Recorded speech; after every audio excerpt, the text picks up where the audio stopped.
आज हम बात करेंगे देश की सबसे बड़ी खबर के साथ ही राज्यों की महत्वपूर्ण खबरों की और जानेंगे कि आज देश के दिल्ली, हरियाणा, पंजाब, हिमाचल, मध्य प्रदेश, छत्तीसगढ़, राजस्थान, महाराष्ट्र, उत्तर प्रदेश, उत्तराखंड के साथ ही अन्य राज्यों के अहम खबरें क्या रहने वाली हैं। और इन अहम खबरों के लिए हमारे साथ विभिन्न प्रदेशों से हमारे संवाददाता जुड़ेंगे।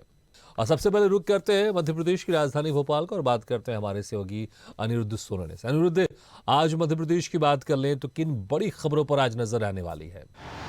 देखिए, मध्य प्रदेश में पिछले कई दिनों से बड़ी खबर यही है कि मंत्रिमंडल का विस्तार कब होगा, कौन कौन लोग मंत्री बनेंगे और मंत्रिमंडल कितने मंत्रियों से होगा, कितनी संख्या होगी मंत्रियों की। और इसी कड़ी में मुख्यमंत्री डॉक्टर मोहन यादव, कल उनका उज्जैन दौरा था, उज्जैन से देर शाम वो इंदौर पहुंचे और इंदौर से वो दिल्ली रवाना हो गए।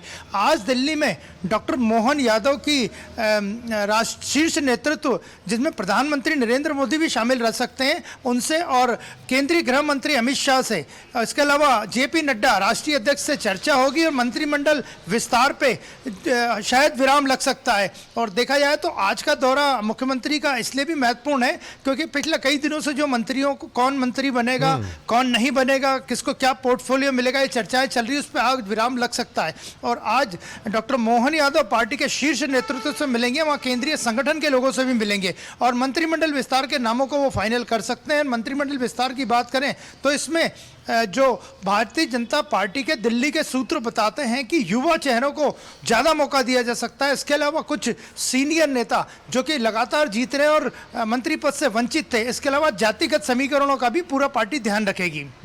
इसके अलावा अगर हम बात करें कांग्रेस पार्टी की, तो कांग्रेस पार्टी ने अपने प्रभारी बदले हैं और जिसमें मध्य प्रदेश के उन्होंने 12 राज्यों के प्रभारी बदले हैं। और मध्य प्रदेश की बात करें तो मध्य प्रदेश से रणदीप सिंह सुरजेवाला को हटाकर उनकी जगह भंवर जितेंद्र सिंह को प्रभारी बनाया गया है। और भंवर जितेंद्र सिंह हाल ही में जो 2023 में विधानसभा चुनाव हुए उसमें स्क्रीनिंग कमेटी में भी शामिल थे।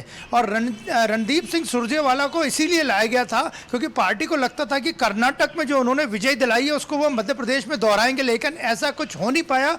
और प्रधानमंत्री नरेंद्र मोदी के नाम पे मध्य प्रदेश में चुनाव लड़ा गया और यहाँ भारतीय जनता पार्टी को प्रचंड विजय मिली।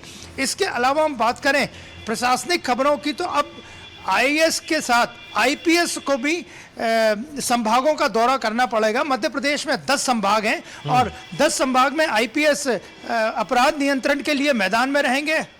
उन्हें वर्चुअली मीटिंग लेनी पड़ेगी पुलिस विभाग की। और भोपाल में आईपीएस विजय कटारिया को प्रभारी बनाया गया। इसके अलावा इंदौर की बात करें तो इंदौर में आईपीएस जयदीप प्रसाद को प्रभारी बनाया गया। तो 10 संभागों में आईपीएस नियुक्त रहेंगे और ये सब कवायद प्रदेश में अपराधों को रोकने के लिए की जा रही है। बिल्कुल, इसमें कोई शक नहीं, क्योंकि लगातार सरकार की जो प्राथमिकता रहती है वो ये रहती है कि प्रदेश में सुशासन लागू हो और कानून व्यवस्था सुदृढ़। इसी के चलते भोपाल और इंदौर को खासकर यहाँ पर कमिश्नर सिस्टम लागू किया गया। लेकिन अगर बात करें मौसम की बात करें तो मौसम मध्य प्रदेश में कैसा है?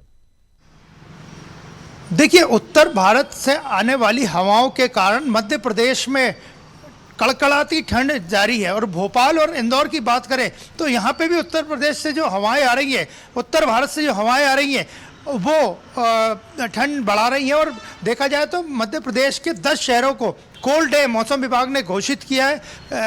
और बात करें नौगांव की तो कल सबसे कम तापमान नौगांव का रहा, वहाँ 60 डिग्री सेल्सियस से भी कम तापमान रहा। और आने वाले दिनों में मौसम विभाग ने हालांकि बूंदाबांदी की चेतावनी दी थी, लेकिन ऐसी कोई बूंदाबांदी भोपाल और आसपास नहीं हुई। लेकिन मध्य प्रदेश में ठंड का दौर जारी है जो अगले कुछ दिनों में और भी जारी रहेगा। बिल्कुल, नया साल आने वाला है और कल बात करें, कल है क्रिसमस है, तो क्रिसमस को लेकर आज आप क्या कुछ देख पा रहे हैं, खासकर नए साल को लेकर? और कल क्रिसमस है, इसको लेकर आप प्रदेश में और खासकर भोपाल में क्या कुछ तैयारी देख रहे हैं आप?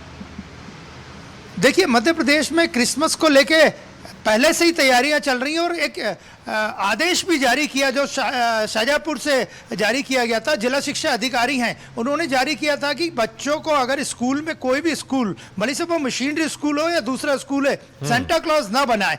वो आदेश से बड़े यहाँ पे विवाद की स्थिति खड़ी हुई थी। इसी तरह भोपाल में भी संस्कृति बचाओ मंच ने कुछ स्कूलों में जाके चेतावनी दी है कि बच्चों को क्रिसमस पे, क्योंकि ज़्यादातर संस्कृति बचाओ मंच का मानना था कि 90% मिशनरी स्कूल में हिंदू बच्चे पढ़ते हैं, तो उन्हें सेंटा क्लॉज ना बनाया जाए और जबरन तो बिल्कुल भी ना बनाया जाए। तो क्रिसमस की तैयारियां पूरे जोर शोर से चल रही हैं, बाजार सज गए हैं, सेंटा क्लॉज और सहित जो क्रिसमस ट्री और कई चीज़ें जो गिफ्ट आगे आदि की दुकानें सजी हुई हैं। लेकिन इसके बीच में सांता क्लॉज को लेके जो हिंदू संगठनों की तरफ से और सरकार की तरफ से भी जिला शिक्षा अधिकारी की तरफ से आदेश आया था, वो आदेश इस क्रिसमस पर चर्चाओं में है। बिल्कुल अनिरुद्ध, बहुत बहुत शुक्रिया इस तमाम जानकारी के लिए। आप सीधे रुख करते हैं मुंबई का और बात करते हैं हमारे संवाददाता राहुल पुजारी से। राहुल, महाराष्ट्र में आज किन खबरों पर बड़ी नजर रहने वाली, खासकर मुंबई में? जी मैं बता दूं, महाराष्ट्र में राजनीति और बॉलीवुड और क्रिकेट जगत से खबरें आ रही हैं। मैं राजनीति की खबर बता दूं, मराठा आरक्षण में फिर से एकनाथ शिंदे घिरते हुए नजर आ रहे हैं। कल मराठा आरक्षण के जो आंदोलनकारी नेता थे मनोज जरांगे पाटिल, कल उन्होंने चेतावनी दी कि अगर 31 दिसंबर तक अगर कोई भी अगर फैसला नहीं आया सरकार की तरफ से तो फिर से आंदोलन करेंगे और फिर से मुंबई की तरफ रुख करेंगे और बहुत बड़ी अनिश्चितकालीन आंदोलन पे चले जाएंगे मराठा आरक्षण को लेके, जो ये खबर आ रही है। दूसरी जो खबर आ रही है, पूरे जो विपक्ष है, जो 147 लोगों को निलंबन कर दिया गया लोकसभा और राज्यसभा से, उसको लेके पूरे मुंबई और पूरे महाराष्ट्र में विरोध प्रदर्शन रहा विपक्ष का और पूरे विपक्ष लामबंद हो गए एक संग। और कल देखने को मिला कि जगह जगह उन्हें विपक्ष विरोध कर रहे थे कि 147 लोकतंत्र की हत्या करती, 147 लोगों की निलंबन करते। तो तीसरी जो खबर आ रही है क्रिकेट जगत से आ रही है, हार्दिक पांड्या हो सकता है कि ना खेले, अनफिट हो जाए। जिस तरह से वर्ल्ड कप में अनफिट थे, जिस तरह से चोट लगने के कारण बांग्लादेश के मैच में जो चोट लगी थी उसका अभी भी असर देखा जा रहा है। और हो सकता है जैसे कि रोहित शर्मा भी पहले ही कप्तानी से रिजाइन दे चुके हैं और हार्दिक पांड्या का न खेलना मुंबई इंडियंस के लिए बहुत बड़ी ये खबर है कि मुंबई इंडियंस के लिए बहुत बड़ा डेंट लगने वाला है। और जो चौथी जो खबर आ रही है वो बॉलीवुड से है। बॉलीवुड से ऋतिक रोशन और दीपिका पादुकोण की फाइटर आने वाली जनवरी में उसके 2 गाने रिलीज हो चुके हैं, उसको लेके भी काफी यहाँ पे उत्साहित हैं और 2 गाने काफी ट्रेंड कर रहे हैं सोशल मीडिया पे। भागीरथ जी बिल्कुल, और अगर मौसम की बात कर लें तो पूरे देश में ठंड की एक शीतलहर चल रही है, खासकर जो पहाड़ी वहाँ पर राज्य है वहाँ पर तो बहुत ज़्यादा ठंड है और उसका असर अब धीरे धीरे ज़मीनी स्तर पर भी होने लगा है। महाराष्ट्र में क्या असर है मौसम को लेकर? देखिए, महाराष्ट्र में मुंबई की बात करें तो मुंबई में तो मौसम एक जैसा ही रहता है, लेकिन महाराष्ट्र के आसपास के जिलों की बात करें, अमरावती हुई और औरंगाबाद हुआ, जो सामाजी नगर हो गया, और इन सब जगह आगे अभी ठंड पड़ने लगी है, लोग अपने स्वेटर लेके, लेकिन अभी ठंड उतनी नहीं है जो नॉर्थ में है। जिस तरह से रजाइयां निकल गई हैं, यहाँ पे भी स्वेटर निकला है, अभी रजाइयां नहीं निकली है और कम्बलें नहीं निकली है। भागीरथ जी बिल्कुल, आपने मुंबई का जिक्र किया कि मौसम हमेशा एक जैसा रहता है, खासकर लोग लिए मैं आपको चाहूंगा आप उनको बता दें कि जो लोग अक्सर अभी तक मुंबई नहीं गए, मौसम कैसा रहता है वहां पर ठंड में? देखिए भागीरथ जी, यहाँ का मौसम का आनंद ही कुछ अलग है। यहाँ एक जैसा ही मौसम होता है, ना गर्मी ज्यादा पड़ती है ना सर्दी ज्यादा पड़ती है। बस 2 महीने अगर बरसात के छोड़ दी जाए, बरसात में पूरा 13 मुंडी बन जाता है, पूरा मंसूरी बन जाता है यहाँ बरसात में। लेकिन मुंबई का जो है वो आदी हो चुके हैं, वो तो बरसात में भी अपने काम पे लेकर कभी मुंबई रुकती नहीं। लेकिन यहाँ के मौसम की वजह से ही आप 24 आवर्स काम कर सकते हैं, यहाँ थकान नहीं होती। और जो नॉर्थ इंडिया और पूरी इंडिया में जिस तरह से मौसम ठंड की वजह से लोग उठ नहीं पाते और गर्मी की वजह से एसी से निकल नहीं पाते, लेकिन यहाँ ऐसा कुछ नहीं है। ठंड में क्या किसी को आपने स्वेटर पहने हुए देखा वहां पर? क्योंकि मैं देख रहा हूँ वहां पे सिर्फ शर्ट पहनकर आप जानकारी दे रहे हैं। सर भगीरथ जी, अगर कोई स्वेटर पहने अगर यहाँ पे दिख जाता तो भी हमारे लिए ब्रेकिंग न्यूज हो जाएगा। हम उससे पूछेंगे जरूर कि शायद ठंड हो, क्योंकि अगर यहाँ पे बड़ा लुप्त है कोई मिलता, शायद कोई रेलवे से उतरते हुए नॉर्थ इंडिया से आए तो भले स्वेटर पहनता हुआ दिख जाएगा। लेकिन प्रॉपर मुंबई का कोई स्वेटर पहनते हो, यहाँ स्वेटर दिखता नहीं, कूलर दिखता नहीं, और क्या नाम है गर्म हीटर कोई दिखता नहीं यहाँ पे मार्केट में।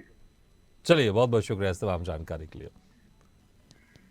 आप सीधे रुख करते हैं दिल्ली का और बात करते हैं हमारे संवाददाता राहुल झा से। राहुल, दिल्ली में आज किन बड़ी खबरों पर नजर रहने वाली है?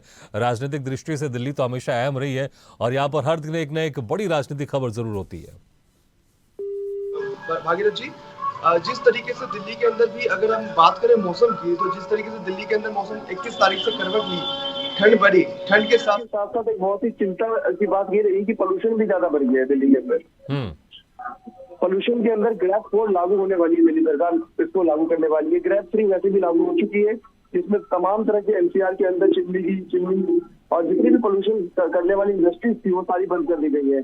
ग्रेड 4 में और सख्ती लागू कर देगी दिल्ली सरकार, जिसके तहत स्कूल वगैरह सब बंद करके ऑनलाइन क्लासेस कर दिया जाएगा। इसको लेकर कोई अभी तारीख डिसाइड हुई है, कब से कब तक? ये अभी तारीख डिसाइड नहीं की गई है, लेकिन इसको कल गोपाल राय पर्यावरण मंत्री जो है दिल्ली सरकार में, उन्होंने साफ साफ निर्देश दे दिया है उन्होंने कि ग्रेफ कोड को जल्द लागू कर दिया जाएगा और इसके तहत जो है स्कूल वगैरह बंद करके ऑनलाइन क्लासेस कर दी जाएगी। दिल्ली के अंदर पोल्यूशन का लेवल की बात करें तो AIC लेवल जो है 450 हो चुका है, तो ये सबसे खराब स्थिति है दिल्ली की। एक तरफ लगा था जब पोल्यूशन अभी लगा था कि जैसे देखो ठंड बढ़ी है तो पोल्यूशन कहीं ना कहीं कम होगा, लेकिन 22 तारीख से अगर बात की जाए तो दिल्ली के पोल्यूशन की हालत बहुत ज्यादा खराब हुई है। राजनीतिक बड़ी खबरों की बात कर ले तो आज किन राजनीतिक बड़ी खबरों पर नजर आएगी? जी जिस तरीके से भारतीय जनता पार्टी के अंदर कार्यकारिणी बैठक थी और बैठक के अंदर सख्त सूत्रों के मुताबिक से सख्त निर्देश दिया गया था कि जल्द 3 महीने रह गए विधानसभा के चुनाव, लोकसभा के चुनाव को लेकर के, और 3 महीने के अंदर आपको जन जन तक कार्य पहुंचाने, डाटा डिजिटल माध्यम से आपको जन जन तक कार्य पहुंचाने, जैसे JP नड्डा और अमित शाह, प्रधानमंत्री नरेंद्र मोदी सब। चलिए, बहुत बहुत शुक्रिया इस तमाम जानकारी के लिए। तो दिल्ली में ठंड को लेकर हो सकता है कि जो राज्य सरकार है वहां पर स्कूलों को फिर से एक बंद करने का फैसला ले दी, क्योंकि ठंड के चलते वहां पर प्रदूषण भी लगातार बढ़ता जा रहा है, क्योंकि एक स्मॉग की स्थिति वहां पर अक्सर बनती है। ऐसे वीडियो के लिए लाइक करें, शेयर करें, फॉलो करें और YouTube पर जाकर सब्सक्राइब करें और बेल आइकन को दबाना ना भूलें। और ताजा तरीन अपडेट के लिए swedeshlive.com पर जरूर जाएं।